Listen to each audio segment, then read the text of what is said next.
મૌદા અને કપડવંજ તાલુકાના 200 જેટલા કોંગ્રેસ કાર્યકરો ભાજપમાં જોડાયા।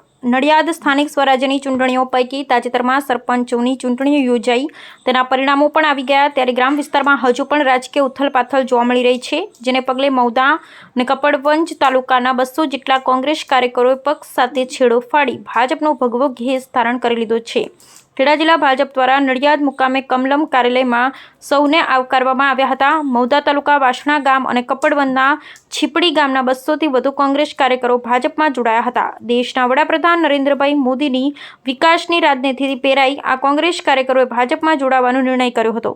ખેડાના સાંસદ સભ્ય દેવુસિંહ ચૌહાણ, ધારાસભ્ય પંકજભાઈ દેસાઈ, ખેડા જિલ્લા ભાજપ પ્રમુખ નયનાબેન પટેલ, મૌદા ધારાસભ્ય સંજયસિંહ મહિડા સૌએ આ કાર્યકરોને ભાજપમાં ઉમળકાભેર આવકાર્યા હતા। મૌદા તાલુકાના વાસણા ગામના વિકાસ માટે આ પ્રસંગે ખાતરી આપવામાં આવી હતી। આ કાર્યક્રમનું સંચાલન વિકાસભાઈ શાહે કર્યું હતું।